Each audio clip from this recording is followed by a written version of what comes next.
Por eso también el día de ayer vieron cómo desde Suiza se hablaba de poner fin al comercio ilegal de oro. Es parte de información que estuvimos llevando y parte de la investigación que está haciendo cada uno de nuestros equipos, tanto de inteligencia como de lucha en contra del terrorismo, que hoy haremos una nueva designación con respecto a esto.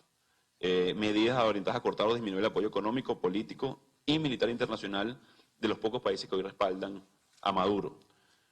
Fuimos a profundizar, sí, el cerco financiero a la dictadura y la detección y recuperación de capitales producto de la corrupción. Es decir, miren, hoy lo que sucede en Venezuela, les hacía referencia a que se parece mucho más a una guerra.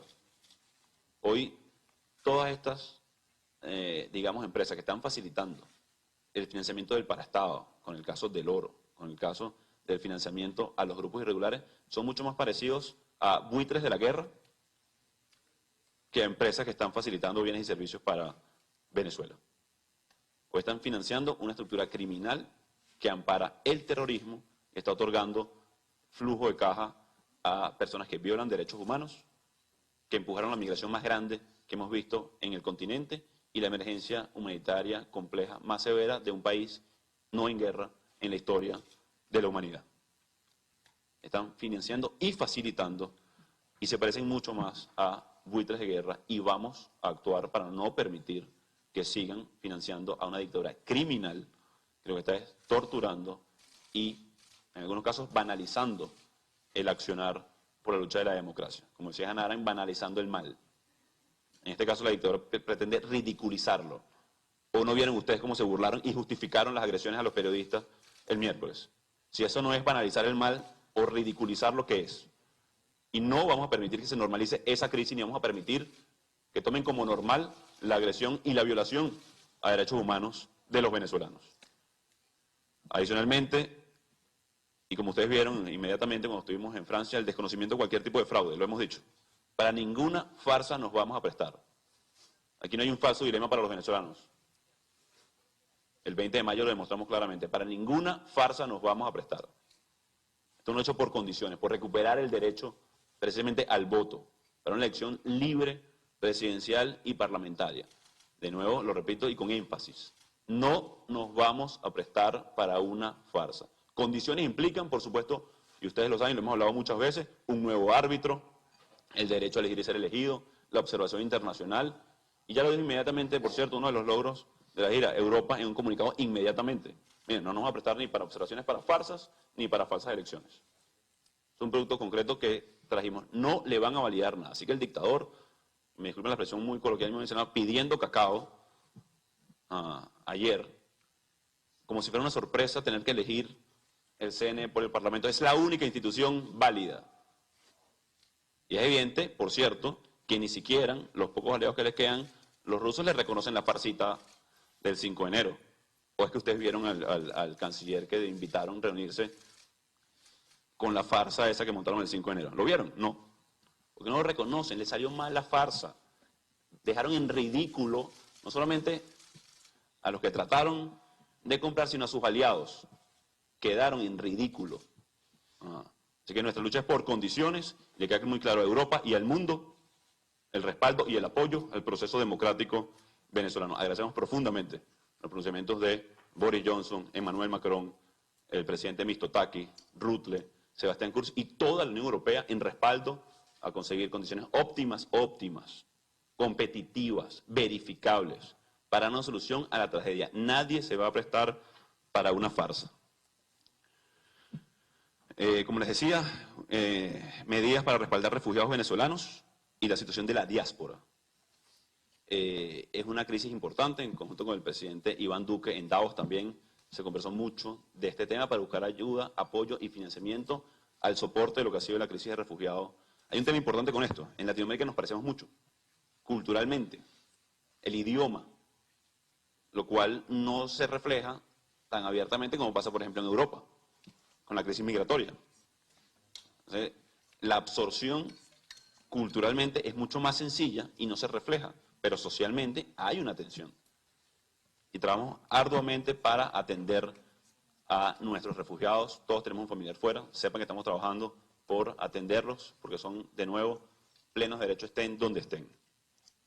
Cooperación en materia de inteligencia, judicial, policial, para avanzar en cada una de las materias. También discutimos de esto, lo que va a ser la apelación del TIAR. El próximo 20 hay una reunión en Ottawa del grupo de Lima, donde vamos a avanzar con cada uno de estos temas además y precisar y para hacer seguimiento a cada uno de los acuerdos que hemos desarrollado. Miren, lo hemos dicho, a veces como estamos aquí en la dinámica sobreviviendo en Venezuela, debemos ciertamente avanzar.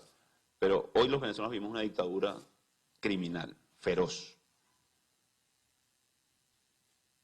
No podemos nosotros revelar algunos detalles específicos de la mayoría de las conversaciones con el presidente Trump, con el presidente Trudeau, con el primer ministro, con lo que se habló con Colombia, pero quiero reiterarles que hoy Venezuela tiene una estrategia, tiene unidad, no solamente de propósito, sino de causa común en este momento. Atrás quedó solamente la unidad electoral venezolana, hoy va mucho más allá.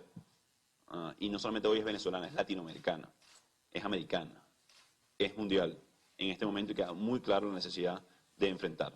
Ha sido inédito el proceso que hemos vivido y sufrido los venezolanos, también el continente, pero también inédito la respuesta que hemos dado en conjunto para poder hacer frente.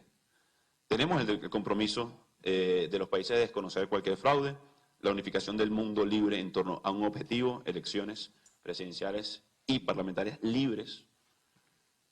Dimos los primeros pasos para crear la iniciativa Global por Venezuela. En Ottawa se va a discutir parte de esto, para tomar acciones. Para lo que es el tráfico ilegal de oro, veíamos la primera expresión ayer con Suiza, en lo que es la investigación del tráfico a través de ese país y los países europeos, para no permitir flujo de dinero manchado de sangre que financien el ecocidio en Venezuela del Amazonas, pero también el etnocidio y desplazamiento de 20 comunidades indígenas en 112.000 kilómetros de extensión. Eso es lo que representa hoy el arco minero. Alcanzamos el compromiso para aumentar el apoyo a refugiados, sumamos nuevos respaldos en la denuncia para la Corte Penal Internacional, nueva etapa de sanciones que incluirá, como les dije, a empresas que ayuden a financiar o el oro de sangre o el paraestado venezolano o pretendan actuar más como buitres de guerra que como personas o empresas que quieren ayudar a la obtención de bienes y servicios de los venezolanos a atender la emergencia humanitaria. Y algo muy importante, luego de las reuniones con estos, hemos estado muy enfocados, por supuesto, en la transición, en lograr la transición, pero una vez lograda, logramos el compromiso de la creación del Fondo Venezuela, que va a representar miles de millones de dólares, que anunciaremos en conjunto con cada una, tanto de las empresas como los fondos para la reconstrucción de Venezuela, principalmente en el área infraestructura, energética y agroindustrial, para atender la emergencia, generar empleo y desarrollar la economía venezolana en el corto plazo, además de la atención de la emergencia en materia de salud que tiene que ver con el tema de infraestructura. Miren, hoy Venezuela está nuevamente visible de lo que pasa, no solamente por la emergencia, sino por la lucha que estamos dando, que es uno de los elementos más relevantes. No solamente que sufrimos una emergencia, padecemos una crisis, sino por la lucha que estamos dando cada uno de los venezolanos, porque no fue a Juan Guaidó solamente el reconocimiento, fue a cada uno de los sectores, a cada uno de los diputados, a cada uno de los presos políticos, a cada uno de los torturados que se le dio reconocimiento a la causa. Como nos decían, lo relevante de los migrantes que quieren volver a Venezuela, lo relevante de los venezolanos que están luchando por superar la emergencia, por no acostumbrarse a este elemento. Queda claro además quién es el interlocutor hoy del país. Veíamos el 16 de enero a un dictador, y me disculpan otra vez la expresión, muy coloquial, pidiendo cacao en el rechazo y el repudio del mundo libre por torturadores, violadores de derechos humanos. La interlocución válida y legítima con el mundo la tiene el Parlamento Nacional y su presidente encargado. Y la posibilidad de superar la tragedia, el compromiso de atender la emergencia, los refugiados, el compromiso de reconstruir a Venezuela.